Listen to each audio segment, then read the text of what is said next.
क्या हुआ? तो उस काम को अपने हाथ से क्यों नहीं कर लो जी? अपने हाथ से किसी को दे के जाओगी तो कम से कम ये तो कहेगा सेठानी ने मुझे कुछ दिया, मेरे काम में ये आ जाएगी। कुछ नहीं होगा। मां की मृत्यु हुई, गोकर्ण जी घर से निकल गए तीर्थ यात्रा पर। क्यों? किसी ने कहा उनसे? क्यों? जैसा होगा संग वैसा चढ़ेगा।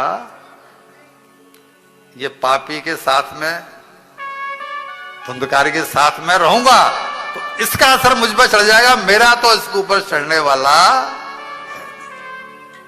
पर इससे अच्छा यह है कि मैं कहीं भी निकल जाऊं और अपनी तीर्थ यात्रा पर वो चलेगा। चूंकि ये धुंधकारी पापी है, मां भी मर गई, अब इसके पास पैसा कमाने का कोई रास्ता नहीं, तो अब इसने डकैती डालना शुरू किया, क्योंकि उनके लिए तो पैसा चाहिए।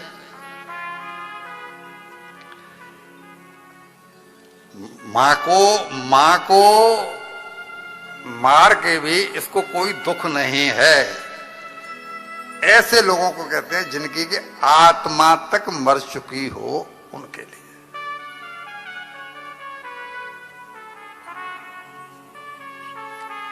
उधर घर खाली हुआ तो 5 वेश्याओं को ले आया।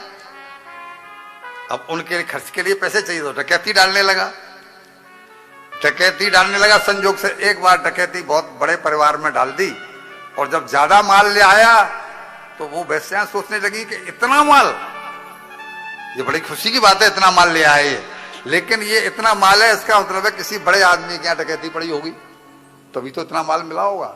और बड़े आदमी है तो उसकी सोच जरूर पुलिस तक होगी, वो जरूर पुलिस में जाएगा, और पुलिस खोजते खोजते इसको हमारे पास तक पहुंची जाएगी।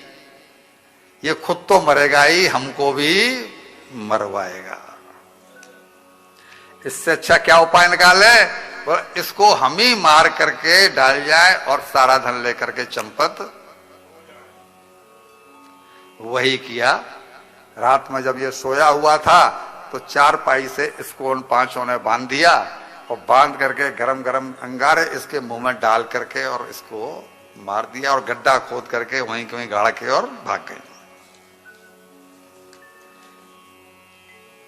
आगे भी कहूंगा, अभी भी कह रहा हूं, शायद कल भी मैंने इशारा किया था, गलत तरीके से अगर पैसा आया है तो जब तक हमारे पुण्य साथ दे रहे हैं तब तक तो वो फल दे रहा है, लेकिन एक न एक दिन ऐसा आएगा कि वो कष्ट देना शुरू करेगा ही करेगा। चाहे बीमारी आ जाए, बेटी की तरफ से तकलीफ हो, बेटे की तरफ से तकलीफ हो, कहीं ना कहीं से वो पैसा निकलना शुरू होगा। जब हमारे पुण्यों का घड़ा खाली होना शुरू होगा तब तक तो वो चलेगी गाड़ी। तो चूंकि इसकी मौत बुरी तरह से हुई थी, लिहाजा इसको प्रेत बनना पड़ा। मैं जब अंत्येष्टि की बात करता हूं तो मैं क्यों कहता हूं कि सदगति हो जाए इसका इंतजाम करो। शूकर कुकर नहीं बनना पड़े इसका इंतजाम करो। और एक ही इंतजाम है, कोई दूसरा उपाय है नहीं। भगवान की तरफ चेहरा करना पड़ेगा। अभी हमारी भगवान की तरफ पीठ है। भगवान की तरफ जब तक हम सम्मुख नहीं होंगे तब तक विमुख कहलाएंगे, और विमुखों की गति दुर्गति है, सदगति नहीं होती।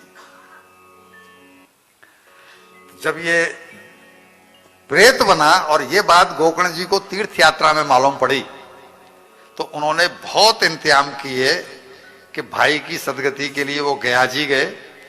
गया जी में भी उन्होंने श्राद्ध किया। पड़ोसियों से मालूम पड़ गया, यात्री वात्री मिलते रहते थे कि तेरा भाई प्रेत बना है। और कैसे मालूम? तो रात में घर से बहुत आवाज आती है, रात में कोई चीखता है, चिल्लाता है, लगता है कि वो प्रेत बना है। गया के बारे में एक धारणा जो हमारी है कि गया में श्राद्ध करने से मुक्ति मिल जाती है, ये अपूर्ण है। गया में श्राद्ध करने से मुक्ति नहीं मिलती, सदगति की पात्रता आ जाती है। लेकिन होता क्या है कि वो सदगति की जो सदगति होती है, उससे सदगति की पात्रता मिल जाती है, लेकिन वो सदगति भी तब होगी जब आपके द्वारा फिर आगे कोई पाप न हो। हमने कल सुनाया नहीं था, हमारे पास समय का अभाव है। भगवान ने क्लियर कहा हुआ है कि जो मेरे सम्मुख है मैं उसके तीनों तापों का नाश कर देता हूं। तापत्रय विनाशाय श्री कृष्णाय भजम नमः। कल हमने ये श्लोक सुनाया था, इसकी व्याख्या नहीं करी थी। तो प्रश्न ये पैदा होता है कि भाई हमारे तो तीनों ताप का नाश नहीं हुआ, हम तो तापग्रस्त अभी भी हैं। भगवान कहते हैं कि मैं कभी झूठ बोलता, मैं वादा करता हूं कि आज के बाद में तुम वादा कर दो कि आज के बाद में हम कोई पाप नहीं करेंगे, तो मैं वादा करता हूं कि आज के बाद में तुम्हें कोई ताप सताएगा नहीं।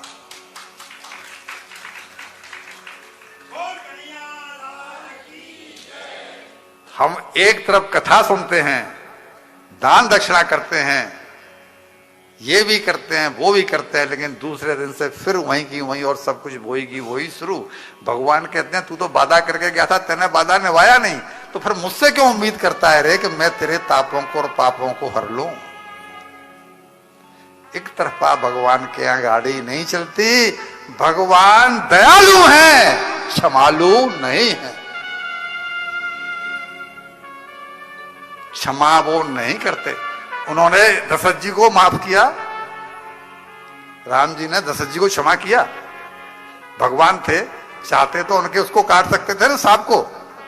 श्रवण के पिता ने जो साथ दिया था, भगवान कृष्ण का शिशुपाल फुफेरा भाई है कि नहीं है? सगा फुफेरा भाई है, क्षमा किया। भगवान क्षमालु नहीं है, दयालु है, कृपालु है। क्षमा की उम्मीद उनसे मत करिए। हमने तो तेरे बाले में गेंद डाल दी, हम तो ऐसे ही हैं, हमसे तो ये पाप बन गया, ऐसे कहने से भगवान के यहाँ छुटकारा नहीं मिलता। सुधरना पड़ेगा, ऐसे बंद करना पड़ेगा। कुछ दिन बाद जब लौट के आए गोकर्ण जी महाराज अपने गांव में, तो इसका चित्त पापी का यानी गौ धुंधकारी का प्रसन्न हो गया। क्यों?